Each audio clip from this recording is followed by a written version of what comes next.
சபையாருக்கு இயேசுவின் நாமத்தினாலே வாழ்த்துக்கள். அருமையான தேவ ஊழியர்களுக்கும் கர்த்தராகிய இயேசுவின் நாமத்தினாலே அன்பின் வாழ்த்துக்கள். 22, 23 அருமையான அண்ணன் பரிசுத்த வேதாகமத்தை குறித்து சொன்னாங்க. 25,000 முறை இந்த பைபிள் சோதிக்கப்பட்டதாம். எத்தனை ஆயிரம் முறை?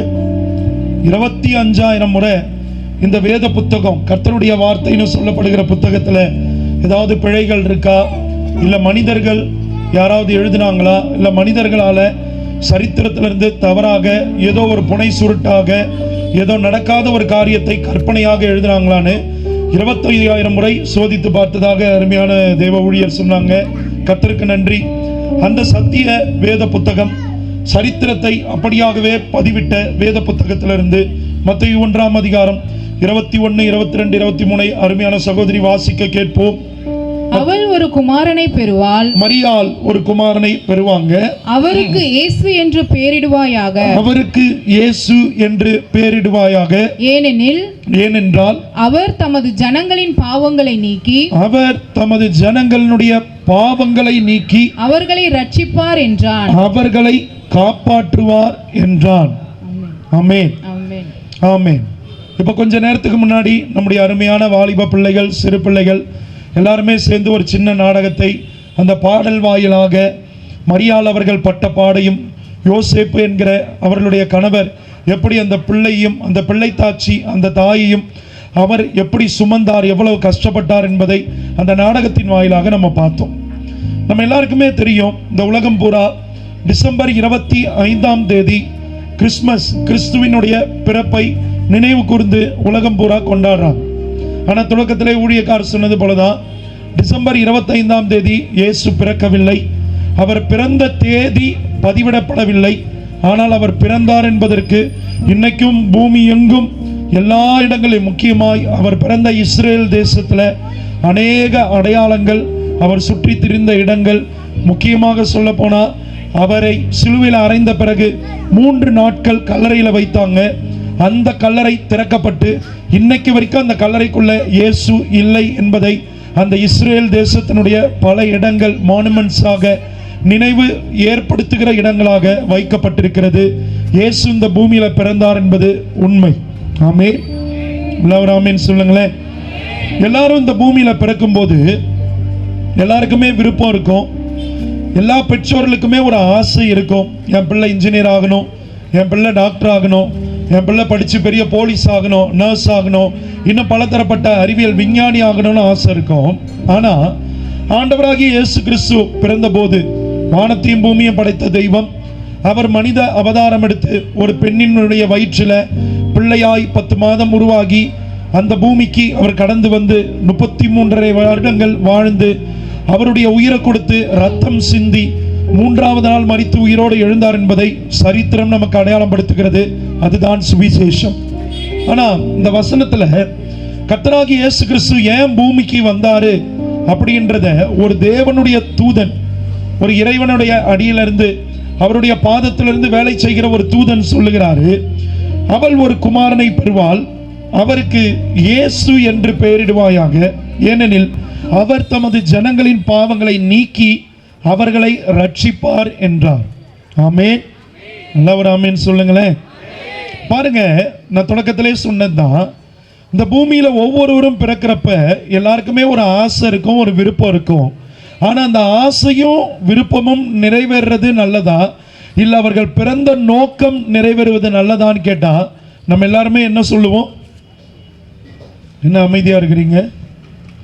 ஆசை நிறைவேறுவது முக்கியம் அல்ல, அவர்கள் என்ன காரணத்திற்காக பிறந்தாங்களோ அந்த பிறப்பின் நோக்கம் நிறைவேறதான் எல்லாருக்குமே நல்லது. ஆமென் சொல்லுங்களேன். இந்த வசனம் சாட்சி எடுது. பூமியில 2025 ஆண்டுகளுக்கு முன்பாக இயேசு பிறந்ததின் நோக்கம் ஜனங்களின் பாவங்களை நீக்கி அவர்களை காப்பாற்றுவதற்காக பிறந்தார். நல்லா ஒரு ஆமென் சொல்லுங்களேன்.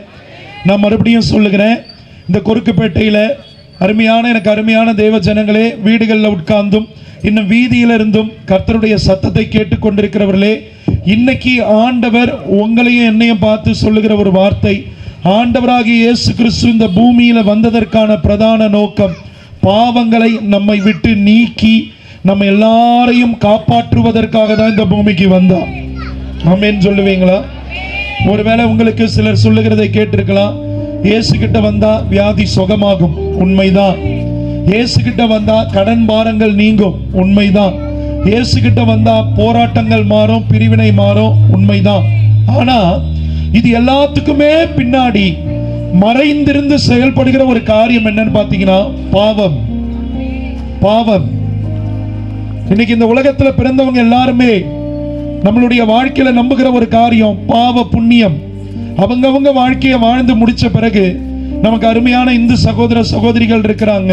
அவங்க சொல்லுவாங்க, வைகுண்டத்துக்கு போகணும், இல்லைன்னா எரி நரகத்துக்கு போகணும். யாரெல்லாம் நிறைய பாவம் பண்ணாங்களோ அந்த பாவத்தை கரைக்கலனா அவங்க நரகத்துக்கு போயிடுவாங்க. யாரெல்லாம் புண்ணியத்தை சம்பாதித்தாங்களோ அவங்க வைகுண்டத்துக்கு போவாங்கன்னு நமக்கு அருமையான இந்து சகோதர சகோதரிகள் கூட சொல்லுவாங்க. இந்த பூமியில் இருக்கிற வாழ்க்கைக்கு பிறகாக நம்ம எல்லாருக்குமே ஒரு வாழ்க்கை இருக்குது என்பதுதான் பிரதானமான மக்கள் கூட்டத்தின் நம்பிக்கை. ஆனா இந்த பூமியில வாழும்போதே உங்களுடைய என்னுடைய ஒரு பெரிய பிரச்சனை என்னன்னா பாவம். அந்த பாவத்தை குறித்து ரோமரின் புத்தகத்தில் அழகாய் சொல்லப்பட்டிருக்கிறது. பாவத்தின் சம்பளம் மரணம், தேவனுடைய இரக்கம் கிருபையாய் கொடுத்த ஒரு கிஃப்ட் வரமோ நித்திய ஜீவன். ஆமென் சொல்லுங்களேன், நல்லா ஒரு ஆமென் சொல்லுங்களேன். இந்த பூமியில இயேசுவால் எல்லாவற்றையும் செய்ய முடியும். ஆண்டவரால அற்புதம் செய்ய முடியும். ஆண்டவரால ஜனங்களை விடுவிக்க முடியும். ஆண்டவரால உடைஞ்ச குடும்பங்களை கட்ட முடியும். பாவத்துல, குடியில, விபச்சாரத்துல, வேசித்தனத்துல, போதையில, இன்னும் பலதரப்பட்ட அடிமைத்தனங்கள் இருக்கிறவங்களை விடுதலையாக்க இயேசுவால முடியும். ஏன்னா என்னுடைய பரிசுத்த வேதாகமம் சாட்சி கொடுக்கிறது, குமாரனாகி இயேசு கிறிஸ்து உங்களையும் என்னையும் விடுதலை ஆக்கினால் உண்மையாகவே நீங்களும் நானும் விடுதலை ஆவோமா? நல்லவராமே கைகளை உயர்த்தி ஒரு அல்லேலூயா. கர்த்தர் இந்த பூமிக்கு வந்ததனுடைய நோக்கம் பாவங்களை நீக்கி உங்களையும் என்னையும் காப்பாற்றுவதற்காக தான் வந்தார். எப்படி பிரதர் பாவத்தை நீக்குவாரு? நமக்குள்ள ஒரு கேள்வி இருக்கும், எப்படி என் பாவத்தை நீக்கிறது? பல வருஷமா என்னுடைய சிறு பிரயாயத்திலேயே இந்த குடி, பாழா போன குடி, இப்படிதான் நிறைய நேரத்தில் சொல்லுவோம். சாராயம் குடிக்கிறது விளையாட்டுத்தனமா என் ஃப்ரெண்ட்ஸ் கூட போய் ஆரம்பிச்சேன். இப்ப என் குடியை நிறுத்த முடியாம 30 வருஷமா போராடி கொண்டிருக்கிறேன்னு சொல்லுகிறவர்கள் உண்டு. அண்ணே, பள்ளிக்கூடத்துல என் ஃப்ரெண்டு இதை கொஞ்சம் வாயில வச்சு பாரு நல்லா இருக்கும்ட்டு ஏதோ ஒரு போதை பொருளை கூலிப்ப கொடுத்தான். அன்னைக்கு விளையாட்டுத்தனமா வாயில வச்சேன். இன்னைக்கு வரைக்கும் என்ன அதை விட முடியல. என் வாழ்க்கையில என் படிப்பு, என்னுடைய ஆசீர்வாதம், என்னுடைய கவனம் எல்லாவற்றையும் சிதறடிச்சுக்கிட்டு இருக்கு இந்த பாவம். இன்னும் பல பேர் சொல்லுவாங்க, அண்ணே கஞ்சா என்கிற போதை பழக்கம், மாவா, இன்னும் பலதரப்பட்ட டேப்லெட்டுகளை கரைச்சி அது இன்ஜெக்ஷனா எடுத்துக்கொள்ளுகிறோம். அது இல்லைன்னா, அது தேவைப்படுகிற நேரத்தில் எனக்கு கிடைக்கலனா நான் மிருகமா மாறிடுறேன், நான் மனுஷனா இருக்கிறது இல்லை, திருடுறேன், சண்டை போடுறேன், வழிப்பறி செய்றேன், இப்படி பல காரியங்களை சொல்லலாம். இயேசு பூமியில் பிறந்ததை நம்ம நினைவு கூறுகிற இந்த நாள்ல உங்களுக்கு எனக்கு ஆண்டவராகிய இயேசு சொல்லுகிறார், எப்படிப்பட்ட பாவமாய் இருந்தாலும் அந்த ஆண்டவராகிய இயேசு கிறிஸ்துவை நாம் விசுவாசிப்போமானால் முதல் காரியம் நம்முடைய வாழ்க்கையில கர்த்தராகிய இயேசு கிறிஸ்து செய்வது, நம்முடைய வாழ்க்கையில ஆளுகை செய்து கொண்டிருக்கிற பாவ இருளை நீக்குவார். அல்லேலூயா. நீங்க கேட்கலாம், எப்படி பிரதர் நீக்குவாரு? உங்க வாழ்க்கையில் நீங்க பாவத்துக்குள்ள போயிருக்கிறீங்களா? பாவத்தினுடைய உக்கிரம் எப்படி இருக்குன்னு தெரியுமா? குடி எவ்வளவு கஷ்டம் விடுறதுன்னு தெரியுமா? சண்டை செய்வதும், இன்னும் களவு செய்வதும், இன்னும் விபச்சார வேசித்தனம், இந்த பாவங்களை விட்டு வெளியே வர்றது நீங்க சொல்றது சாதாரணம். ஆனா அதுல இருந்து வெளியே வர்றது எவ்வளவு கஷ்டம் தெரியுமான்னு ஒரு சிலர் கேட்கலாம். என்னிடத்துல அதுக்கு பதில் உண்டு. என்னுடைய 12 வயதுல தவறான நண்பர்களோட இருந்த பழக்க வழக்கத்தினால, தவறான பாலியல் பாவ பழக்க வழக்கங்களுக்குள்ள 12 வயது, ஐயா அம்மா கேளுங்க, 6ஆம் வகுப்பு படிக்கும் போது என் வாழ்க்கையில தவறான செக்ஷுவல் சின்ஸ், பாலியல் பாவங்களுக்கு நான் அறிமுகம் செய்யப்பட்டேன். என் வாழ்க்கையில இந்த பாவம் இருள் என்னை சூழ்ந்து கொண்டது. படிக்க வேண்டிய வயது, சிறு குழந்தையா இருந்து அந்த குழந்தை பருவத்தை சந்தோஷமா அனுபவிக்க வேண்டிய வயதுல என்னுடைய வாழ்க்கையில என்னை சுற்றி இருந்த தவறான நண்பர்களின் நிமித்தம் என் வாழ்க்கையில பாவம் வந்தது. நிம்மதியை இழந்தேன். ஒவ்வொரு நாளும் இருள் இருக்கிற இடம், மறைவான இடம், தனிமையில ஓடி ஒளிவேன், பாவங்களை செய்வேன். அந்த பாவத்தை செய்யும் போது மனசுல சந்தோஷம் இருக்கும்னு நினைக்கிறீங்களா? உடம்புக்கு நல்லா இருக்கும் ஐயா அம்மா. எனக்கு அருமையான வாலிபர்களே, நீங்களும் நானும் தவறு செய்யும் போது அது நம்ம மனசுக்கு உடம்புக்கு நல்லா சுகத்தை கொடுக்கிற மாதிரி இருக்கும், ஆனா வாழ்க்கையில நிம்மதியை திருடிடும். என் 6ஆம் வகுப்புல இருந்து 12 வயதுல இருந்து அப்படிப்பட்ட பாவங்களுக்குள்ள போயிருந்தப்ப என் வாழ்க்கையில இந்த பாவம் என் நிம்மதியை கெடுத்தது, திருடினது. நல்லா படிக்க வேண்டிய வயசு, சிறு வயது, சந்தோஷமாய் குடும்பத்தோடு இருக்க வேண்டிய வயது. அந்த பாவம் என்னை தனிமைப்படுத்த ஆரம்பிச்சது. எங்க தனிமை கிடைக்கும், எங்க பாவம் செய்யலான்ட்டு ஓட ஆரம்பிச்சேன். அப்படியே நாள் பட என்னுடைய ஃப்ரெண்ட்ஸோட சேர்ந்து களவு செய்ய ஆரம்பிச்சேன், திருட ஆரம்பிச்சேன். விளையாட்டுத்தனமா கடைவீதிக்கு போவோம், ஏதோ ஒரு சின்ன பிஸ்கட் சாக்லேட் அப்படின்னு திருட ஆரம்பிச்சோம். ஆனா நாள் பட அந்த திருட்டு பிழைப்பா மாற ஆரம்பிச்சது. அந்த திருட்டு எதுக்கு நேரா கொண்டு போச்சுன்னா, திருடி வர்ற பணத்துல என்ன செய்யறதுன்னு தெரியாம குடிக்க ஆரம்பிச்சோம். என் 11ஆம் வகுப்பு எட்டும் போது என் வாழ்க்கையில குடி என்கிற பாவத்துக்கு நான் அறிமுகம் செய்யப்பட்டேன். பாருங்களேன், இந்த பாவ இருள்ன்றது சாதாரண இல்லை ஐயாம்மா. ஒரு சின்ன விஷயத்துல ஆரம்பிக்கும், தொடர்ந்து தொடர்ந்து தொடர்ந்து ஒரு செயின் போல, ஒரு சங்கிலி தொடர்பை போல ஒரு பாவம்னு பாவம் எனக்குள்ள வர ஆரம்பித்தது. வாயை திறந்தாலே கெட்ட வார்த்தை, கோபம், சண்டை, பிரிவினை. ஏரியா பசங்க கூட சேர்ந்துக்கிட்டு பயங்கரமான சண்டை செய்ய ஆரம்பிச்சோம். அக்கம் பக்கத்துல எந்த பக்கம் போனாலும் யாரு கூடயாவது சண்டை போடணும், நம்ம கெத்துன்னு காட்டணும்னு ஒவ்வொரு பாவமா என்னுடைய வாழ்க்கையில வர ஆரம்பிச்சது. கெட்ட வார்த்தை பேசுறதும், குடியும், காதலிச்சு 11ஆம் 12ஆம் வகுப்புல பெண் பிள்ளைகள் பின்னாடி வீதிகள்ல சுத்த ஆரம்பிச்சேன். நான் காதலிக்கிற பெண் பிள்ளைகள் பின்னாடி யாராவது வந்தாங்கன்னா கேங்கா போய் சண்டை போட ஆரம்பிச்சோம். எல்லாருமே வாலிபத்துல செய்யறதுதான். ஆனா என் வாழ்க்கையில இவைகள் எல்லாம் என்னை பாதிக்க ஆரம்பித்தது. எனக்குள்ள ஒரு பக்கம் இதெல்லாம் விட்டுறணும்னு தோணும், இந்த பாவங்கள்லாம் விட்டுறணும், இதை செய்யக்கூடாது, இது தப்புன்னு தெரியும். நான் பிறப்பிலேயே ரோமன் கத்தோலிக்க குடும்பம், மாதாவை கும்பிடுற கிறிஸ்தவங்க நாங்க. எங்க அப்பா அம்மா அண்ணனுங்க 2 பேர் நாங்க எல்லாரும் இருந்தோம். ஆனா இந்த வேத வசனம் எங்க வாழ்க்கையில இல்லாதனால எது பாவம் எது பரிசுத்தம் வித்தியாசம் தெரியாதனால பாவத்தை தண்ணீரை போல குடிக்க ஆரம்பிச்சேன். குடி ஒரு பக்கம், சண்டை ஒரு பக்கம், விபச்சார, வேசித்தனங்கள், காதல், இப்படி பலதரப்பட்ட பாவங்கள் எனக்குள்ள வர ஆரம்பிச்சு. அப்ப என் ஃப்ரெண்டு கிட்ட கேட்டேன், எவ்வளவு நாள் தான் இந்த பாவத்தை குறித்து காதாலேயே கேட்பேன் போது என்னுடைய அருமையான எனக்கு நெருக்கமான நண்பன் எனக்கு என்ன பண்ணானா, இன்டர்நெட் சென்டருக்கு என்ன கூட்டி கொண்டு போய் ஆபாச நிர்வாண படங்களை எனக்கு அறிமுகப்படுத்த ஆரம்பிச்சான். என்னுடைய இறுதியை யோசிச்சு பாருங்க, 16-17 வயதுல கரப்டாக கெட்டு போக ஆரம்பிச்சது. முப்பொழுதும் இதே கற்பனையா இருக்கும், படுத்தாலும் தூக்கத்திலையும் தவறான சொப்பனங்கள், தவறான கனவுகள் வரும். என் குடும்பத்தை விட்டு நான் தூரப்பட ஆரம்பிச்சேன். என் தகப்பன், நீ தப்பான வழியில எதிரையோ போற, இது தப்புன்னு சொல்லும் போது எங்க அப்பாவை பார்க்கும் போது எனக்கு மூர்க்க வர ஆரம்பிக்கும். எங்க அம்மா ஒரு பக்கம் சொல்லுவாங்க, வேணாம் இவைகள்லாம் விட்டு விலகி வா பிரிஸ்லின்னுவாங்க. என்னால விட முடியல. நீங்க நம்ப மாட்டீங்க, என்னை பெத்தெடுத்த என் தாயும் தகப்பனையும் நான் வெறுக்க ஆரம்பிச்சேன். ஒரு கட்டத்துல எங்க அப்பா என்னை அடிக்க ஆரம்பிச்சார். வெளியே போகாத, இதை பண்ணாத, அதை பண்ணாதன்னும் போது என் சொந்த தகப்பன் என்னை பெத்தெடுத்து தோல்லையும் மார்லையும் போட்டு வளர்த்த என் தகப்பனும் தாயும் என் கண்ணுக்கு எதிரிய போல தெரிஞ்சாங்க. இந்த கொருக்குப்பேட்டை பகுதியில ஒரு சில தாய் தகப்பன்மார்கள் உங்க பிள்ளைகளை குறித்து கண்ணீரோடு நீங்க இருக்கிறது கர்த்தருக்கு தெரியும். ஒரு சில பிள்ளைகள், நான் எங்க அப்பா அம்மா கிட்ட சண்டை போடக்கூடாது, எங்க அப்பா அம்மா பகைக்க கூடாதுன்னு நினைக்கிறேன், வீட்டுல இருந்து பொருளை திருடக்கூடாதுன்னு நினைக்கிறேன், எந்த இடத்துலயும் தவறான காரியங்களுக்கு பாவத்துக்கு போகக்கூடாதுன்னு நினைக்கிறேன், ஆனா என்னால இதை விட்டு வெளியே வர முடியலன்னு சொல்றவங்களுடைய ஆண்டவருக்கு இருதயம் தெரியும். என் வாழ்க்கை அப்படிதான் இருள் இருந்தது. உங்க வலி வேதனையில ஒரு 10% எனக்கு தெரியும் தம்பி. உங்க வாழ்க்கையில் நீங்க போய்கொண்டிருக்கிற பாதையில ஒரு 10% அது எவ்வளவு இருள் நிறைந்ததுன்னு எனக்கு தெரியும். தொடர்ந்து நண்பர்களை பிரியப்படுத்த திருட ஆரம்பிச்சேன், போதை குடிக்குள்ள போக ஆரம்பிச்சேன், அதை விட்டு வெளியே வர முடியல. எங்க அப்பா என்னை தடுக்கும் போது என் ஃப்ரெண்ட்ஸ் கிட்ட போய் சொல்லுவேன், எங்க அப்பா என்னைக்கு சாவறானோ அன்னைக்குதான் மச்சான் எனக்கு சந்தோஷம். நான் பாண்டிச்சேரியிலிருந்து வர்றதுனால சாராயத்தினுடைய விலை ரொம்ப மலிவு. அப்ப நான் பள்ளிக்கூடம் ஸ்கூல் படிக்கிறப்ப சொன்ன வார்த்தை, எங்க அப்பா என்னைக்கு சாவறானோ அன்னைக்கு என் ஃப்ரெண்ட்ஸ் எல்லாம் நான் பியர்லயே குளிப்பாட்டுறேன்னு அவங்களுக்கு ப்ராமிஸ் பண்ணியிருந்தேன். பியர்ல, குடியில, சாராயத்தால மிதக்க குடி வாங்கி தர, எங்க அப்பா செத்தாதான் எனக்கு சந்தோஷம்ன்ற அப்படிப்பட்ட ஒரு மனநிலையில இருந்தேன். ஒரு நாள் வந்தது, எங்க அப்பா என்ன அடிச்சு பார்த்தார். நடுத்தெருவில் விட்டு பெல்ட்டால அடிப்பார், முட்டி போட்டு என் முட்டி எல்லாம் கொப்பளங்காய்ச்சிருக்கும். எப்படியாவது தவறான பாதையில் நான் போகக்கூடாதுன்னு போறான். 2 அண்ணன்ல இன்ஜினியரிங் படிச்சாங்க. என்ன டாக்டர் படிக்க வைக்கணும்னு ஆசை. என்னுடைய இருதயம் கல்வி பக்கம் திரும்பல. ஏன்? பாவ சாப காரியங்கள். இன்னைக்கு நம்ம இந்த வாலிப நாட்கள், எனக்கு அருமையான கொருக்குப்பேட்டை வாலிபர்களுக்கு நான் கர்த்தர் பேசுகிறார். இன்னைக்கு பாவம் செய்யும் போது நல்லா தான் இருக்கும், இல்லைன்னு சொல்லல. பைபிள்ல ஒரு வசனம் சொல்லுது, திருட்டுத்தனமாய் குடிக்கிற தண்ணீர் தித்திக்குமா, அந்தரங்கமா மறைஞ்சு போய் சாப்பிடுற அப்போ இன்பமா இருக்குமா. நம்ம மொழியில சொல்றா, திருட்டு மாங்காக்கு தான் டேஸ்ட் அதிகம்னுவாங்க. பாவத்தை பண்ணும்போது நல்லா தான் இருக்கும், ஆனா அதனுடைய முடிவு, அதனுடைய விளைவு மரணம். சந்தோஷம் செத்து போகும், குடும்பத்தினுடைய சமாதானம் செத்து போகும், எதிர்கால நம்பிக்கை மரிச்சு போகும். என் 12ஆம் வகுப்பு படிக்கிறப்ப நான் அப்படிதான் இருந்தேன். ஒரு குறிப்பிட்ட காலகட்டத்தில் என் துன்மார்க்கம் எப்படி இருந்ததுன்னு சொல்றேன். என்னுடைய நண்பன் ஒருத்தவன் குடிச்சிட்டு எங்கேயோ போய் சண்டை போட்டான்னு அருமையான ஒரு காவல்துறை அதிகாரி வந்து அவனை அடிச்சிட்டார்.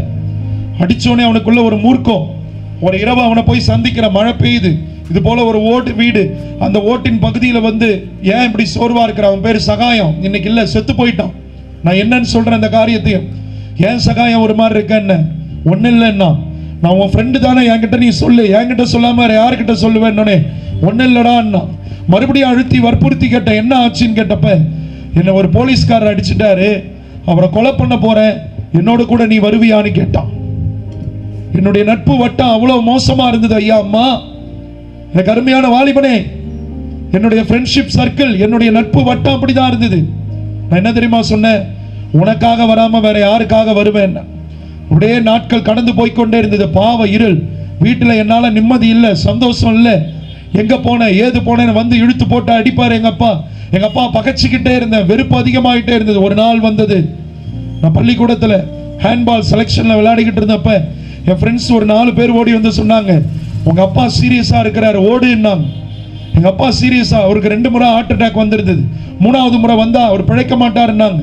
ஹாஸ்பிட்டலுக்கு ஓடுனேன். எங்க ஏரியாவுக்கு வீட்டுக்கிட்ட வந்தப்போ சொன்னாங்க, ரொம்ப சீரியஸா இருக்கு, உயிர் போற பிரச்சனை உங்க அப்பாவுக்கு போனப்ப அந்த ஏரியால இருந்த அண்ணனுங்க ஆட்டோ வயரை ஷார்ட் பண்ணி என்னை கூட்டு ஜிஹெச்சுக்கு போனாங்க.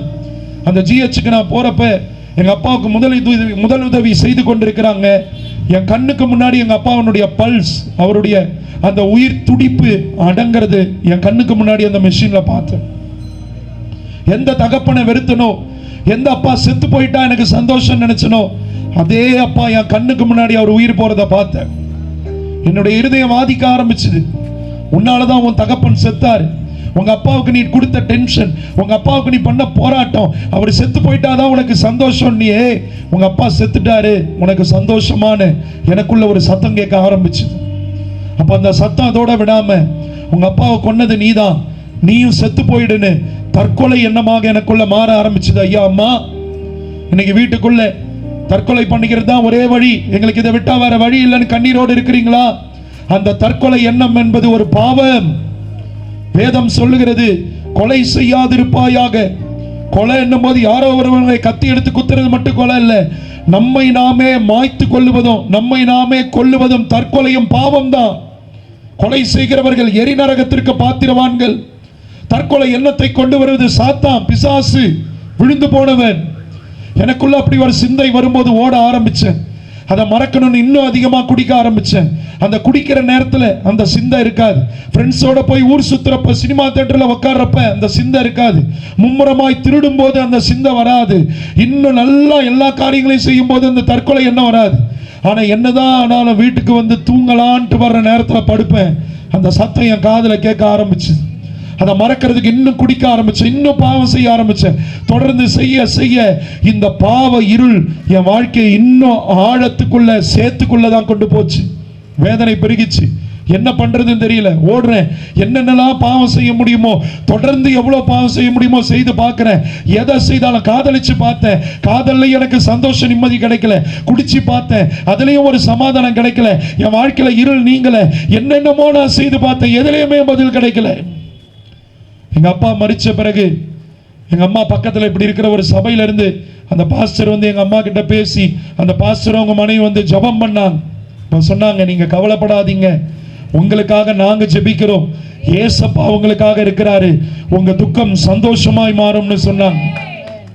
மாறல. என் வாழ்க்கை துன்மார்க்கம், பாவம் நிறைந்த வாழ்க்கையா இருந்தனால இரவும் பகலும் என் தாய் கண்ணீரோட கதறுவாங்க. நீங்க நம்ப மாட்டீங்க, ஒரு முறை என் ஃப்ரெண்ட்ஸ் எல்லாம் வெளியே இருந்து சிக்னல் கொடுக்குறாங்க அப்படின்னு வாயில ஒரு சத்தம் கொடுத்தடா வெளியே என் ஃப்ரெண்ட்ஸ் வந்துட்டாங்கன்னு அர்த்தம். ஒவ்வொருத்தவங்க லவ் பண்ற பொண்ணுங்க வீட்டு பக்கமாய் நடந்து போகும். அப்படி போறப்ப யாராவது குறுக்க எங்களை பார்த்தா சிகரெட்டு குடிப்பாங்க. அந்த வாலிபர்கள் சிகரெட்டு குடிக்கிறப்ப யாராவது பார்த்துட்டா, நாங்க போறப்ப எங்களை விட வயசு சின்னவங்களோ எங்க வயசுக்கு ஈடானவங்களோ அந்த சிகரெட்டை கீழே போடலன்னா ரோட்டிலே அடிப்போம். இன்னைக்கு முதலியார்பேட்டையில் பெட்ரோல் பம்ப் ஒரு இடத்துல இருக்கு. எங்க ஊர்ல முச்சந்தி அவ்வளவு டிராபிக் இருக்கிற இடம். ஒருத்தன் சிகரெட்டு குடிச்சிட்டு கீழே போடலன்ட்டு நடு வீதியில நூற்றுக்கணக்கான பேர் இருக்கும்போது அதே இடத்துல சண்டையிட்ட நாட்கள் உண்டு. போலீஸ் வேன் வந்தபோது தலை தெறிக்க ஓடினோம் தப்பிச்சு. அப்படி இருந்தபோது நான் இப்படிலாம் தவறு செய்கிறேன், அப்பா இல்லாமல் வளர்த்த பிள்ளை தப்பா போயிடுச்சுன்னு சொல்லுவாங்கன்ட்டு என் தாய் கதவுல வந்து கண்ணீரோட பிடிச்சிட்டு அழுவாங்க. பிரிஸ்லி போவாத போவாதன்னு அழுவும் போது எனக்குள்ள மூர்க்க வெறி பெருக ஆரம்பிச்சுது. முதல்ல எங்க அப்பன் தான் அப்படியே தான் சொல்லுவான், அவன் தான் என் சந்தோஷத்தை கெடுத்தான், இப்ப நீ என் சந்தோஷத்தை கெடுக்க ஆரம்பிச்சிட்டியான்னு. வீட்டுல அம்மி கல் இருக்கும், அந்த கல் எடுத்துட்டு போயிட்டு என் தாய் தலைமையில தூக்கி போட்டு கொலை பண்ண போனேன். அம்மா ஐயா ஒரு பைத்தியக்காரனை போல இருந்தேன். என் தாயை பார்த்து நான் சொல்ல வார்த்தை, அம்மா அம்மா ப்ளீஸ் ஒரே ஒரு வார்த்தை சொல்ல, இந்த கல்லை உன் தலைமையில போட்டு கொலை பண்ணிடுறேன். அவ்வளோ வெறி பிடிச்சிருந்தேன், அவ்வளோ மூர்க்க வெறியா இருந்தேன். நான் நினைச்சது நடக்கணும், நான் நினைச்சது நடக்கலன்னா என் வீடே ரெண்டா போயிடும். ரெண்டு மூத்த அண்ணனுங்களும் போராடுவாங்க, வேணாண்டா ஏன்டா இப்படி பண்றேன்னு கேட்டா அண்ணனுங்களை அடிப்பேன். அண்ணனுங்க என்ன அடிப்பாங்க, வீடே ஒரு யுத்த பூமி கலவர பூமியை போல இருக்கும். எங்க வீட்டுல துளி நிம்மதி இல்லை ஐயா அம்மா. ஏன் தெரியுமா? பாவம். இன்னைக்கு நம்ம தண்ணீரை போல பருகிறோமே.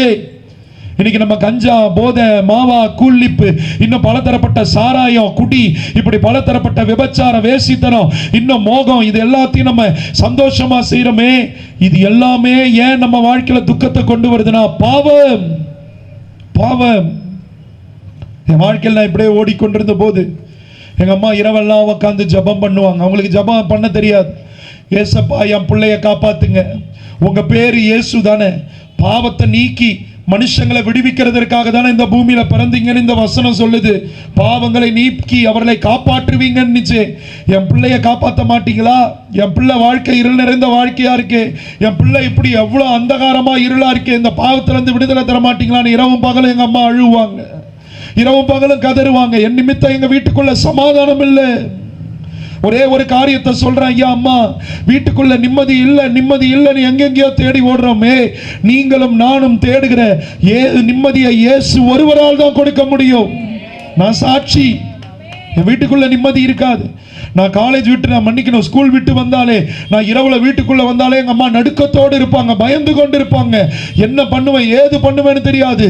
ஒரு மூர்க்கமான ஒரு மிருகத்தை போல முறைப்பேன். அண்ணனுங்க விட்டுட்டாங்க. அம்மா எங்க அம்மா கிட்ட சொல்லுவாங்க, அம்மா உனக்கு 3 பிள்ளைங்க இல்ல, ஒருத்தவன் செத்துட்டான்னு நினைச்சுக்கோ, நாங்க 2 பேர் மட்டும்தான் பிள்ளைங்கன்னு நினைச்சுக்கோங்கன்னு எங்க அண்ணன் சொன்ன காலம் உண்டு. என் வாழ்க்கை அவ்வளோ கொடுமையா இருந்தது. தம்பி தங்கச்சி, இந்த குறுக்கப்பேட்டை பகுதியில் என் சத்தத்தை கேட்டுக்கொண்டிருக்கிறவர்களே, இன்னைக்கு உங்க வீடு இப்படி ஒரு சின்ன நரகம் போல எரிந்து கொண்டிருக்கா? சமாதான சந்தோஷம் இல்லாம வேதனையோடு இருக்கிறீங்களா? நீங்க தேடிக்கொண்டிருக்கிற, காத்து கொண்டிருக்கிற, விரும்புகிற நிம்மதியை இயேசுவால மட்டும்தான் கொடுக்க முடியும். என் தாய் ஜெபிக்க ஆரம்பிச்சாங்க. இரவு பகலும் எனக்காக சபை ஜெபிக்க ஆரம்பிச்சது, மக்கள் ஜெபிக்க ஆரம்பிச்சாங்க. கண்ணீர் கண்ணீர் கண்ணீர். இரவு எங்க அம்மா என் காலை பிடிச்சிட்டு ஜெபிப்பாங்க. ஐயா அம்மா எனக்கே தெரியாம தூக்கத்துல என்னை பாலூட்டி வளர்த்த என் தாயினுடைய மார்புல நான் எட்டி உதைப்பணும். ஒரு மிருகத்தை போல இருந்தேன். என் தலைமையில கை வச்சு ஜெபிக்கும் போது ஒரு பாம்பு படம் எடுக்கிறது போல தலையை நிமித்திட்டு கண்ணை விரிச்சு கொண்டு வெறி கொண்டவனா பாப்பனா. என்னை பார்த்தாலே என் தாய்க்கு பயமா இருக்கும். ஒரு முறை வீதியெல்லாம் இப்படி நடந்து போய் என்னை பத்தி அந்த தெருவில் இருக்கிற யாரோ ஒரு அம்மா மாருங்க, யாரோ ஒரு அக்கா எங்க அம்மா கிட்ட குறை சொல்லிட்டாங்கன்னு வீதியெல்லாம் நடந்து போய் ஒவ்வொரு வீடா கெட்ட வார்த்தையை பேசி கூப்பிட்டேன். நீ சொன்னியா, நீ சொன்னியா, வெளியே வாடின்னு சொல்லக்கூடாத ஒரு கெட்ட வார்த்தையை பேசினேன். இந்த தெருவில் எவனாவது ஆண்பள இருந்தானா வந்து பேசுகிறான்னு அந்த வீதி பூரா நடந்தேன். எங்க அம்மா வெக்கப்பட்டு தலையை மூடிக்கொண்டு வீட்டுக்குள்ள ஓடினாங்க. அவ்வளவு வெக்கத்தை உண்டு பண்ண மிருகம் போல இருந்தேன். பாவம். பாவம் சாதாரணமானதல்ல, கொடுமையானது. இப்படி ஜெபிக்க ஜெபிக்க ஜெபிக்க ஜெபிக்க எனக்கு டிவி பார்க்க பிடிக்கும். ரொம்ப சினிமா பார்க்கறதுனா ரொம்ப ரொம்ப பிடிக்கும். அப்போ அதிரடி திருவிழான்னு விஜய் டிவியில் போடுவாங்க. 10 மணிக்கு போடுறதுக்கு முன்னாடி எங்க வீட்டில் உட்காந்து நான் பார்த்து கொண்டிருந்த போது ஒரு மனுஷன் வந்து பேசுவார், இயேசுவை பற்றி சொல்லுவார். எனக்கு பிடிக்காது, இவங்களுக்கு வேற வேலை இல்லை, சாமி கும்பிட்டோமா வந்தமா இருக்கணும், இயேசு இயேசுன்னு மதவெறி பிடிச்சி திரிகிறாங்க, பைத்தியக்காரனுங்கன்னு திட்டுவேன். இப்போ என் தாய் சொல்லுவாங்க, ஒரு 10 நிமிஷம் பாருன்னு. யாரோ ஒரு வெள்ளைக்கார பேசினாரு, பக்கத்துல ஒரு தமிழ்நாட்டுக்காரர் உட்காந்துட்டு விளக்கம் கொடுத்திருந்தார். எனக்கு இன்னைக்கு வரைக்கும் என்ன பேசினாருன்னு தெரியாது. ஆனா என் வாழ்க்கையில உண்மையா நடந்தது, அது சரித்திர பதிவேற்றப்பட்டது. எங்க வீட்டில் உட்காந்து பார்த்து கொண்டிருக்கிறேன். அப்ப கடைசியா நான் வேண்டிக் கொள்றேன், ஜபம் பண்றேன்ட்டு அந்த ஐயா சொன்ன போது, ஜபம் பண்றப்ப சொல்றாரு, ஒரு விதவை தாய், அந்த தாய்க்கு 3 ஆண் பிள்ளைகள்ன போது என் கவனம் திரும்பிச்சு. ஏன்னா அந்த காலகட்டத்தில் 3மே ஆண் பிள்ளைங்க இருந்த வீடு எங்க வீடு தான். இந்த மனுஷன் என்ன ஏதோ டிவியில பேசிக்கிட்டு இருக்காரு, லைவ் கூட கிடையாது, என்னை பத்தி யாரும் சொல்லல, டிவியில இருந்து வருது. ஒரு விதவை தாய், அந்த விதவை தாய்க்கு 3 ஆண் பிள்ளைகள், அதுல 3ஆவதா இருக்கிற பிள்ளைய பல பாவ சாப பிசாசும் பாவ கட்டுகளும் இருளும் ஆட்டி படைத்து கொண்டிருக்கிறது. ஆனா அந்த விதவை தாயினுடைய கண்ணீர் வேண்டுதல ஜபத்தை இயேசு கேட்டார். இந்த இரவு அந்த 3ஆவது மகனை இயேசு சந்தித்து விடுவிக்கிறார்னு அந்த டிவியில ஒரு சத்தம் கேட்டது. என் உடலெல்லாம் நடுக்க ஆரம்பிச்சது. நம்மளை உண்மையாவே பார்க்கிறதற்கு தெய்வம்னு ஒருவர் உண்டா? நம்ம வாழ்க்கையில உண்மையாவே தெய்வம்னு இருக்கா? பரம்பரையா மாதாவை கும்பிடுறோம், தேர் இழுக்கிறோம், மெழுகுவத்தி கொளுத்துறோம், சுரூபத்துக்கு முன்னாடி போய் பக்தியா பாதத்தை முத்தம் கொடுக்கிறோம், புனிதர்கள் சிலையெல்லாம் தொட்டு கும்பிடுறோமே. உண்மையாவே இந்த சிலைகள் ஒரு நாள் என்னிடத்துல பேசினது இல்லையே, இந்த சிலைகள் ஒரு நாள் போட்டோ என்கிட்ட பேசினது இல்லையே. ஆனா இந்த சத்தம் வித்தியாசமான சத்தமா இருக்கேன்னு எனக்குள்ள ஒரு திகில், பயம் வர ஆரம்பிச்சது. என் வாழ்க்கையை பத்தி சொல்லுகிறதற்கு ஒரு தெய்வம் உண்டான்னு அந்த இரவுல எனக்குள்ள ஒரு நடுக்கம், வேர்த்து கொட்டுது. என்னை சுத்தி என்ன நடக்குதுன்னு தெரியல. என் அண்ணனுங்க 2 பேரும் என் கிட்ட வரல. ஆனா எங்க அம்மா மட்டும் வந்து என் தோள்பட்டையில கையை வச்சு, பிரிஸ்லி உனக்கு என்ன பண்ணுதுன்னு என்ன கேட்டாங்க. வேர்த்து கொட்டுது. காது பக்கத்துல பட்டாசு வெடிச்சா எப்படி காது கேட்காம கீன்னு ஒரு சத்தம் கேட்குமோ அது போல ஒரு நிசப்தம். அந்த நாள் என்னுடைய வாழ்க்கையில இயேசு ரட்சகராய் என்னுடைய வாழ்க்கையில என்னை சந்தித்த நாள். என் வாழ்க்கையில சந்திச்சார் ஐயா. நான் செய்கிற பாவத்தை எனக்கு எடுத்துரைத்து அந்த பாவத்தை என்னை விட்டு நீக்கிறதற்கு இயேசு என்னை சந்தித்த நாள்.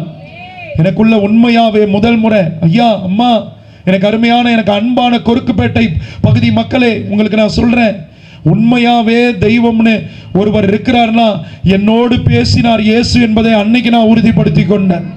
இன்னைக்கு உங்களுக்கு நான் ஓபன் சேலஞ்சு கொடுக்கிறேன். உண்மையான தெய்வம் நீரானால் என்னோடு பேசுங்க ஆண்டவரேன்னு சொல்லுங்க. நிச்சயமா சொல்றேன், இயேசு உங்களோடு பேசுவார், உங்க கூட பேசுவார். நான் கேட்காத போதே என்னை பத்தி அவரால் பேச முடியும்னா, எனக்கு அருமையான கொருக்கப்பட்ட வாலிபர்களே, நீங்க கேட்டா உங்ககிட்ட பேச மாட்டாரா? உங்க குடும்பத்துல நிம்மதி இழந்து அப்பா அம்மா ரத்த கண்ணீர் வடித்துக் கொண்டிருக்கிறாங்களே, அந்த ரத்த கண்ணீரை மாற்றக்கூடிய உங்களுக்கு எனக்கு விடுதலை கொடுக்க ஒரே ஒருவர் இயேசு. ஏன்னா அவருடைய பேரினுடைய அர்த்தம் பாவத்தை நீக்கி நம்மை விடுவிப்பவர், காப்பாற்றுபவர். என் வாழ்க்கையில என் பாவத்தை சுட்டி காட்டினார், நான் செய்த தவறை எனக்கு சுட்டி காட்டினார் இயேசு. இன்னைக்கு யாரப்பா உன் நண்பன்? உன்னோடு கூட சேர்ந்து தவறு செய்கிறதற்கோ, குடிக்கிறதற்கோ, கஞ்சா கசக்கிறதற்கோ, மாவா குள்ளிப்பு இன்னும் டேப்லெட்டை வச்சு கரைச்சு ஊசி போடுறன்னு நண்பனா? இல்ல. பைபிள் சொல்லுது, சத்ரு தப்பான காரியங்களுக்கு துணை வருவான், ஆனா நண்பன் ஒரு தப்பு போடும்போது 2 அடி போட்டு நீ பண்றது தப்புடான்னுவான். அதனாலதான் உலகத்தார் சொல்லுவாங்க, உன் நண்பன் யாருன்னு காண்பி, நீ எப்படிப்பட்டவன் நான் சொல்றேன்னு பெரியவங்க பழமொழி சொல்லுவான். என் வாழ்க்கையில முதல் முறை ஒரு நம்பிக்கை வந்தது, என்னை காண்கிற ஒரு தெய்வம் இருக்கிறாரு, இயேசு இருக்கிறார் என்ற நம்பிக்கை வந்தது. அதுக்கப்புறம் எங்க அம்மா கிட்ட கேட்டேன், நான் என்ன செய்யணும்னு போது என் தாய் இந்த பரிசுத்த வேதாகமத்தை, இந்த பைபிளை என்கிட்ட கொடுத்து, மகனே இதுல நீதிமொழிகள் அதிகாரம் புத்தகம் இருக்கு, அதை நீ படிச்சனா உனக்கு அறிவு உண்டாகும், புத்தி உண்டாகும், ஞானம் உண்டாகும், எது தப்பு எது சரின்ற அந்த வித்தியாசத்தை உன்னால பார்க்க முடியும்னு என் கையில பைபிளை கொடுத்தாங்க. ஐயா அம்மா, இந்த பைபிள் ஏதோ ஒரு மத நூல் அல்ல, ஏதோ வீட்டுல ஒரு செல்ஃப்ல வைக்கிறது அல்ல, இந்த வார்த்தை கர்த்தருடைய வார்த்தை. அதான் பரிசுத்த வேதாகமம் சொல்லுகிறது, ஆதியிலே வார்த்தை இருந்தது, அந்த வார்த்தை தெய்வத்தினிடத்தில் இருந்தது, அந்த வார்த்தை இந்த மாம்சமாகி மனுஷனாக பூமிக்கு வந்தார். ஆமென். அந்த வார்த்தையை நீங்க படிக்கும் போது அந்த வார்த்தை உங்க கூட பேசும். இப்ப நான் இந்த வார்த்தைகளை சொல்லி கொண்டிருக்கும் போதே உங்க இருதயத்துல ஒரு உணர்வு உண்டாதே. காரணம் என்னன்னா, நான் பேசுகிறது என்னுடைய சொந்த வார்த்தை இல்ல, இயேசு கிறிஸ்துவினுடைய வார்த்தை. அந்த வார்த்தை என்ன சந்திக்க ஆரம்பிச்சது ஐயா அம்மா. அந்த வார்த்தை என்ன சந்திச்சது, எனக்குள்ள இந்த வார்த்தை பேச ஆரம்பிச்சது. தம்பி, வாலிபத்தின் மோகம். என் கண்கள் பெண்களை தப்பா தான் பார்க்கும். ஆபாச படங்கள்லையும் நிர்வாண படங்களையும் மூழ்கி போயிருந்தேன். அப்ப பைபிள்ல ஒரு வசனம் இருக்கு, உன் கண்கள் நேராய் பார்க்க கடவது, உனக்கு உன்னுடைய கண்ணிமைகள் உனக்கு முன்பாக நல்லதை மட்டும் நோக்க கடவுதுன்னு ஒரு பைபிள் வசனம் வந்தது. அந்த வசனம் வந்தோனே நான் பார்க்கிற விதம் மாறிச்சு. ஐயா அம்மா, என் கண்கள் ஃபில்டர் ஆக ஆரம்பிச்சது, பார்க்கிற விதம் மாற ஆரம்பிச்சது. அது வரைக்கும் கண் கண்ட காட்சியெல்லாம் நடப்பேன். இதெல்லாம் வாலிபத்தில் தானே என்ஜாய் பண்ண முடியும். இப்போ இல்லைன்னா எப்போ என்ஜாய் பண்ணுறது? லைஃப் இஸ் டு என்ஜாய்னு நிறைய டைலாக்லாம் சொல்லி வாழ்ந்து கொண்டிருந்தேன். ஆனால் இந்த வசனங்களை படிக்க படிக்க என் வாழ்க்கையில் நான் பண்ணுகிற தவறுகளை, பாவங்களை எனக்கு சுட்டி காட்டி அதை நீக்க ஆரம்பித்தது. நாமே பாருங்களேன், வாழ்க்கையிலே கொடுமை என்ன தெரியுமா? ஐயா அம்மா, எனக்கு அருமையான கொருக்குப்பேட்டை குடும்பத்தாரே, நம்ம செய்கிற தப்ப தப்புன்னு சுட்டி காட்டுகிறதற்கு ஒரு நல்ல நண்பனோ குடும்பத்தாரோ இல்லாததா இருக்கிறதுலே பெரிய சாபம். என் வாழ்க்கையில் எப்போ நான் இந்த பைபிள் எடுக்க ஆரம்பிச்சனோ, இயேசுவை பற்றி கொஞ்சம் கொஞ்சமாக தெரிந்து கொள்ள ஆரம்பித்தேன். உங்களுக்கு ஒரே ஒரு காரியத்தை மட்டும் நான் சொல்லிட்டு முடிக்க விரும்புகிறேன். ஒரு வாழ்க்கையில், என் வாழ்க்கையில் நடந்த ஒரு காரியத்தை நான் சொல்ல ஆரம்பிக்கிறேன். என்னால் இந்த பாவத்தை விட முடியல. பைபிள் படிக்கிறேன், இது பாவம்னு தெரியுது, தப்புன்னு தெரியுது, என்னால் விட முடியல. 1 யோவான் 3:7 ஒரு வசனம் சொல்லுது, இயேசு கிறிஸ்துவின் ரத்தம் எல்லா பாவங்களையும் நீக்கி நம்மளை கழுவி நம்மளை சுத்தம் பண்ணும். இங்க இந்த சத்தத்தை கேட்டுக்கொண்டிருக்கிறவங்க எனக்கு தெரியும், எனக்கு அருமையான என்னுடைய இந்து சகோதர சகோதரிகள் குடும்பத்தார் இருக்கிறீங்க. நம்ம குலசாமி கோயிலுக்கு போயிட்டு கெடா வெட்டுவோம், கோழி வெட்டுவோம், மாடு வெட்டுவோம். ஏன் தெரியுமா? ரத்தம் சிந்தினாதான் பரிகாரம். ஏன் எலுமிச்சை பழத்துல குங்குமத்தை வச்சு புழிஞ்சு விடுறோம்? திருஷ்டியா? இல்ல, ரத்தத்துக்கு அடையாளம். எல்லா வேதம், ரிக், யஜூர், சம வேதங்கள் சொல்லுகிறது, எல்லா வேதம் சொல்லுது, ரத்தம் சிந்தாம பாவத்துக்கு பரிகாரம் கிடையாது, மன்னிப்பு கிடையாது. இந்த வசனம் எப்படி பிரதர் உங்களை விடுதலை ஆக்கிச்சுன்னீங்கன்னா, பைபிளை படிக்கும் போது தெரிந்து கொண்டேன், இயேசு உங்களை என்னையும் போல வானத்தையும் பூமியும் படைச்ச தெய்வம் பூமிக்கு குழந்தையா வந்து பிறந்தார். பிறந்தது மட்டும் இல்லாம 33.5 வருடம் இந்த பூமியில வாழ்ந்தார். அந்த 33.5 வருடத்துல வாழும்போது மக்களுக்கு நல்ல நல்ல உபதேசங்களை சொன்னதுதான் இந்த பைபிள்ல இருக்கு. மதத்தை பரப்புகிற புத்தகம் அல்ல. இந்த பைபிள்ல எப்படி வாழணும், எப்படி அன்பு கூறணும் பாருங்களேன். ஒரே வரியில, உன்னை நேசிக்கிறது போல பிறனை நேசி. ஆமே. அன்னை தெரசாவை தெரியாதவங்க யாருமே இல்லை. ஒரு முறை நவ்ஜத் சித்துன்ற ஒரு பெரிய புகழ்பெற்ற இந்திய தேசத்துல கிரிக்கெட் விளையாடி கொண்டிருந்த அந்த கிரிக்கெட்டர் இந்த அன்னை தெரசா அந்த கல்கட்டா பகுதியிலும் சுற்று பகுதியிலையும் மக்களுக்கு எப்படி சேவை செய்யறாங்க, இவங்களை நான் போய் பார்க்கணும்ட்டு பெரிய ஒரு கோடீஸ்வரன் அந்த செக்கோட போய் உக்காந்து இருந்தார். ரொம்ப நேரம் காத்து கொண்டிருந்த போது, என்னதான் நான் இவ்வளோ பெரிய கோடீஸ்வரன் வந்திருக்கிறேன், இந்த அம்மாவுக்கு என்ன அவ்வளோ என்னன்றப்ப, நீங்களே உள்ள வந்து பாருங்கன்றப்ப, அந்த ஹாஸ்பிட்டல் முழுவதும் அவங்க இருந்த வார்டுல குஷ்டரோகம். ஐயா அம்மா, அவர்களுடைய கைகள் கால்கள் சரீரத்திலிருந்து சீழ் வடிந்து கொண்டிருந்தது. அந்த அறைக்குள்ள போகவே முடியல. அந்த அறைக்குள்ள அவர் மாஸ்க் போட்டுட்டு கிளவுஸ் போட்டுட்டு போகும்போதும் அவ்வளவு நாற்றம் அந்த குஷ்டரோகத்திலிருந்து வந்தபோது, அவ்வளவு நாற்றம் அந்த குஷ்டரோகத்திலிருந்து அவ்வளவு நாற்றம் வந்த போதும் அந்த தாயார் சகித்து கொண்டு அவங்களுடைய குஷ்டரோகத்தினுடைய அந்த சீழ்களை நீக்குகிறதுல புன்முறுவலோடு செய்து கொண்டிருந்தாங்க. அப்ப அதை பார்த்து அந்த கோடீஸ்வரர் ஆச்சரியப்பட்டார். சில நிமிடம் கூட உள்ள இருக்க முடியல, வெளியே ஓடி போனார். கொஞ்ச நேரம் கழித்து அன்னை தெரசா அருமையாக அவங்களுக்கு காயம் கட்டி சுத்தம் பண்ணிட்டு வெளியே வந்தப்ப கேட்டாங்களா, அம்மா, நாங்க இந்த பணத்தை மாத்திரம் தான் கொடுக்கிறோம், ஆனா இந்த காரியங்களை நீங்க எப்படி செய்றீங்கன்னும் போது அந்த தாயார் சொன்னாங்களா, என் இயேசு சொல்லி இருக்கிறாரு, பரிசுத்த வேதாகமத்துல சொல்லி இருக்கு, உன்னை நீ நேசிக்கிறது போல பிறனை நேசி.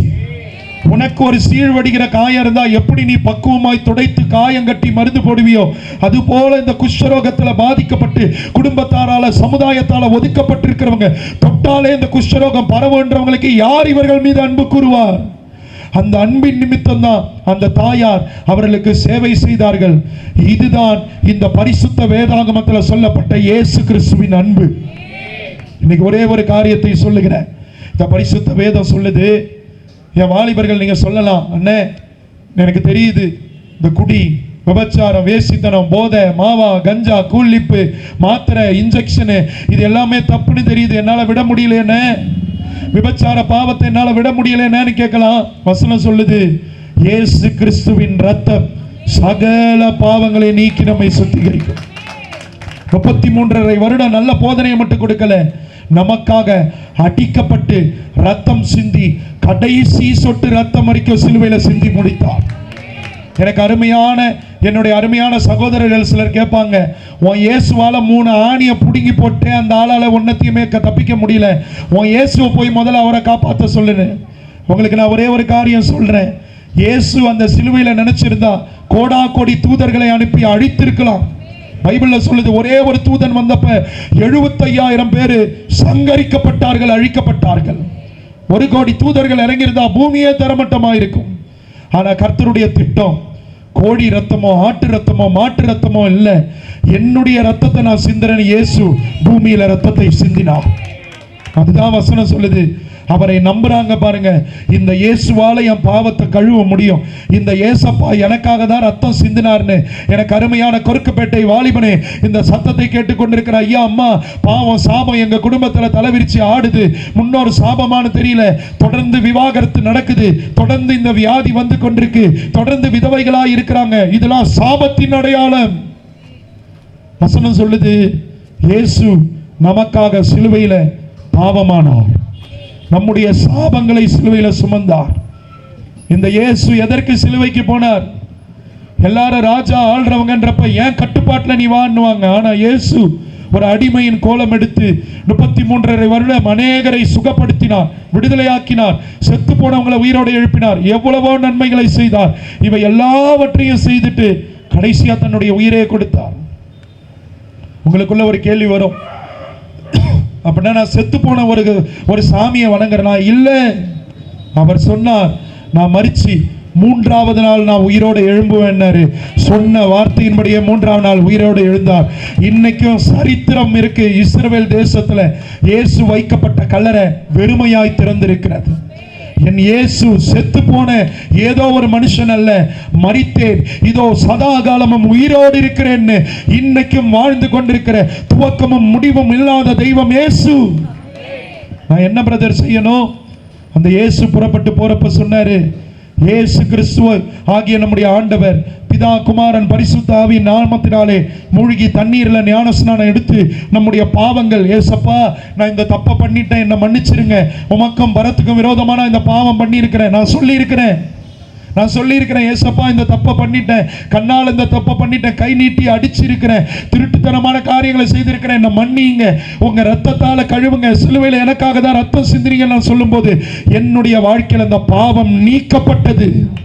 நான் தைரியமா சொல்லுவையா, 18 வருஷம் பாவம் அம்மா, 15 வருஷம் ஆபாச படங்களுக்கு அடிமையா இருந்த தம்பி, ஏசப்பா என் 30வது வயதில் என்ன விடுதலை ஆக்கினார். இன்னைக்கும் என் செல்போன் திறந்த வெளியில கிடக்கும், யாரு வேணாலும் என் செல்போன் எடுத்து பார்க்கலாம். ஒரு இமி அளவு, ஒரு கடுகு அளவு கூட என் செல்போன்ல ஆபாசம் இருக்காது. என் 30வது வயதில் என்ன விடுவிச்சார். 6 வருடங்கள் என்ன சுதந்திரமான ஒரு மனுஷனா வாழ வச்சிருக்கிறார். இன்னைக்கும் தனிமையா இருக்கிறேன், இன்னைக்கும் எத்தனையோ இடங்களுக்கு புறப்பட்டு போறேன். ஏசப்பா என்னை விடுதலையாக்கி என்னை ரட்சித்திருக்கிறார். கொஞ்சம் கொஞ்சமா வசனம் வாசிக்க வாசிக்க வாசிக்க இருளில் இருக்கிற ஜனங்கள் பெரிய வெளிச்சத்தை கண்டார்கள்னு ஒரு வசனம் இருக்கு. என் வாழ்க்கையினுடைய பாவ இருள் நீங்க ஆரம்பிச்சு. கடைசி 5 நிமிடம் நான் சொல்லி முடிக்கிறேன்.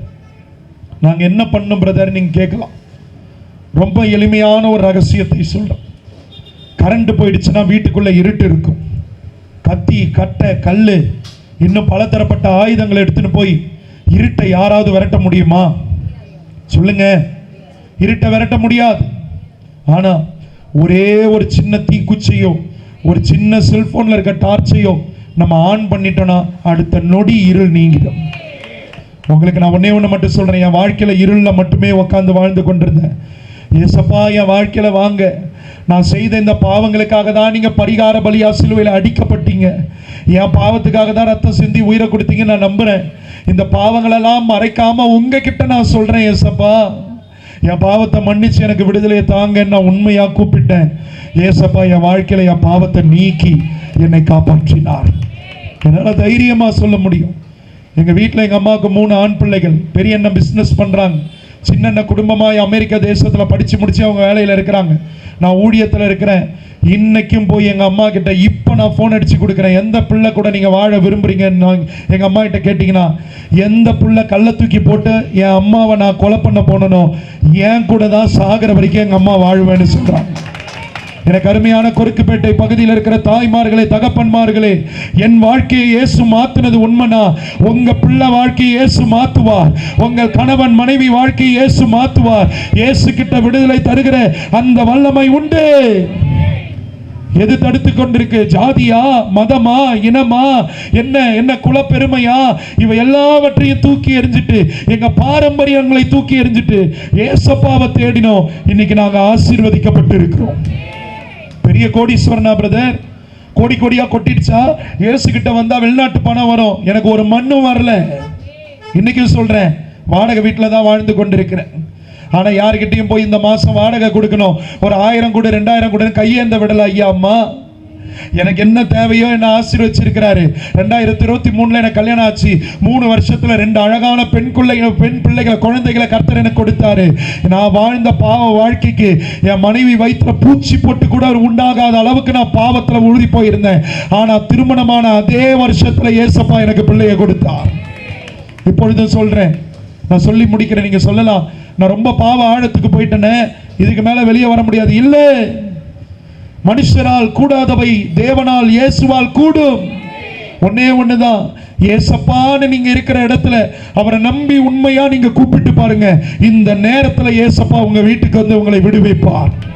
எவ்வளவு பெரிய பாவ பழக்கம், எத்தனை வருஷ பாவ பழக்க வழக்கங்களா இருந்தாலும் இயேசுவால விடுவிக்க முடியும். ஒன்னே ஒண்ணுதான், நீங்க நம்புவீங்களா? மதத்தை மேடை போட்டு பரப்பலாங்களா? இல்ல. இயேசுவால எப்படிப்பட்ட கொலைகாரன், எப்படிப்பட்ட போதைக்கு அடிமையா இருக்கிறவனையும் விடுவிக்க முடியும்.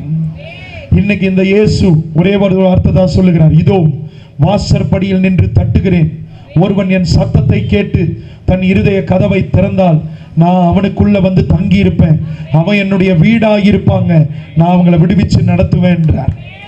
இன்னைக்கு எவ்வளவு பெரிய போதை பழக்கத்தில் நீ இருக்கலாம் தம்பி, இயேசப்பா உன்னை விடுவிப்பார்.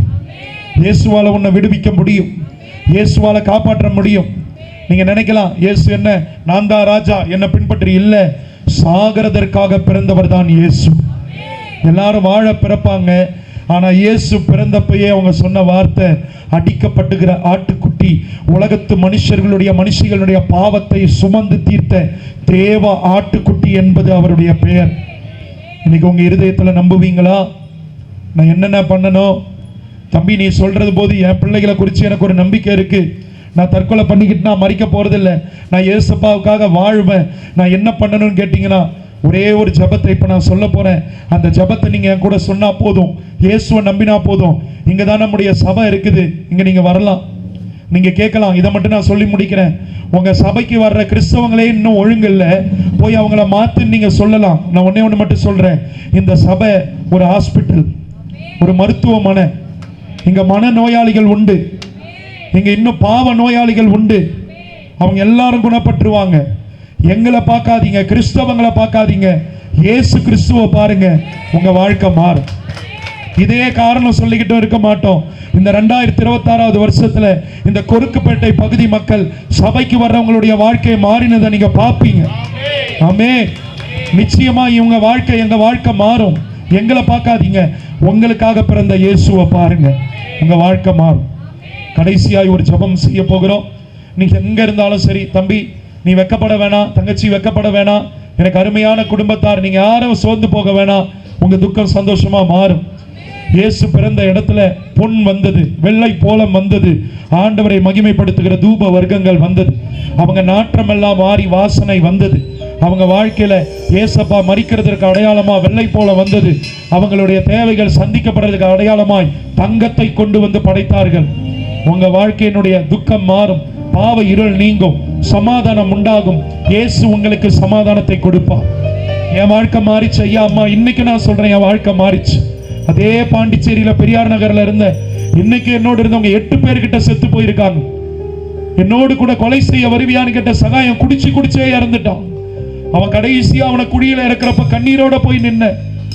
அந்த நிலை நமக்கு வரக்கூடாதுன்னா இயேசுவை விசுவாசிங்க, நீங்களும் உங்க வீட்டாரும் ரட்சிக்கப்படுவீர்கள். இந்த இருக்கிற இடத்துல ஒருவேளை வீடுகள்ல இருந்து இந்த சத்தத்தை கேட்டுக்கொண்டிருப்பீங்கன்னா, உங்க வீட்டில இருந்தே உங்க இருதயத்துல கை வச்சு நான் சொல்லுகிற ஒரு ஜெபத்தை, ஒரு வேண்டுதலை, ஒரு பிரார்த்தனையை செய்யுங்க, விடுதலை உண்டாகும். ஆமே, நான் சொல்றது சொல்லுவீங்களா? அன்புள்ள அப்பா, சத்தமா சத்தமா சொல்லுங்க, அன்புள்ள அப்பா, நான் உங்க புள்ள வந்திருக்கிறேன். உமக்கு நன்றி. நீங்க எனக்காக தான் பிறந்தீங்க. என் பாவங்களை, சாபங்களை, முன்னோருடைய பாவ சாபங்களை உங்ககிட்ட அறிக்கையிடுறோம். அதெல்லாம் விட்டுடுறோம். என்னை மன்னிச்சிருங்க. இனி போதைப் பொருள் வேணாம், இனி குடி வேணாம், சிகரெட் வேணாம், விபச்சார வேசித்தனம் வேணாம், சண்டை திருட்டு வேணாம். இது எல்லாத்தையும் விட்டுடுறேன். எனக்கு இரக்கம் பாராட்டுங்க. என் பாவங்களை மன்னியுங்க. எனக்காக தான் ரத்தம் சிந்தினீங்க. சத்தமா, எனக்காக தான் ரத்தம் சிந்தினீங்க. அதை நான் நம்புறேன். எனக்குள்ள வாங்க. உங்களை என்னுடைய சொந்த ரட்சகராய் நம்புகிறேன், விசுவாசிக்கிறேன், ஏற்றுக்கொள்ளுகிறேன். என்னை ரட்சியும், என் குடும்பத்தை ரட்சியும், எங்கள் கொருக்குப்பேட்டை மக்களை ரட்சியும். எங்களை ஒப்பு கொடுக்கிறோம், உங்களை கரத்தில் அர்ப்பணிக்கிறோம். எங்களை பாதுகாத்துக் கொள்ளும். இயேசு கிறிஸ்துவின் பெயரால் வேண்டிக் கொள்ளுகிறோம் நல்ல பிதாவே, ஆமென். நல்ல கைகளை தட்டி இயேசுவுக்கு நன்றி சொல்லு. ஹல்லேலூயா. ஐயாவுடைய சாட்சி நம்ம கேட்டோம். மனுஷனால கூடாத காரியம் என் தேவனாலே கூடும். எத்தனை பேர் ஆமென் சொல்றீங்க? ஹல்லேலூயா. விசுவாசிக்கிறவனுக்கு எல்லாம் கூடுமா? எத்தனை பேர் ஆமென் சொல்றீங்க? விசுவாசித்தால் தேவனுடைய மகிமை காண்பாய். இன்னைக்கு ஒரு அருமையான ஒரு சாட்சி நம்ம கேட்டு இருக்கிறோம். தேவன் தாமே இந்த நாளிலே நம்ம வந்திருக்கிற யாவரையும் அவர் சொல்றாரு பாருங்க, இயேசுவை நோக்கி நம்ம கூப்பிடும் பொழுது வசனம் சொல்லுது, அவரை நோக்கி கூப்பிடுகிற யாவருக்கும் அவர் சமீபமாய் இருக்கிற தேவன். அவர் தூரத்துக்கு தேவன் அல்ல, அவர் கிட்டக்கும் தேவன் அல்ல, அவர் நம்மை நடத்துகிற தேவன் அவர். ஹல்லேலூயா, ஹல்லேலூயா. இன்னைக்கு கர்த்தர் ஒரு நல்ல வார்த்தை. இந்த கொருக்குப்பேட்டை பகுதியில 20 பிள்ளைங்க மறிச்சிட்டு போயிட்டாங்க.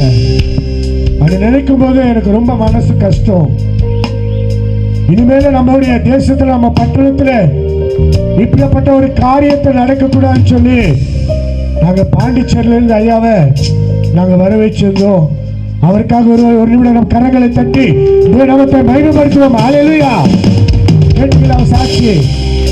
எந்த தாய்கிட்ட நான் வாழ முடியாது நினைச்சதோ அந்த தாய்கிட்ட நான் இருக்கிறேன்னு சொன்னாங்களா? ஹல்லேலூயா. அப்படிப்பட்ட தேவனை நீயும் நானும் ஆராதித்துக் கொண்டிருக்கிறோம். ஹல்லேலூயா.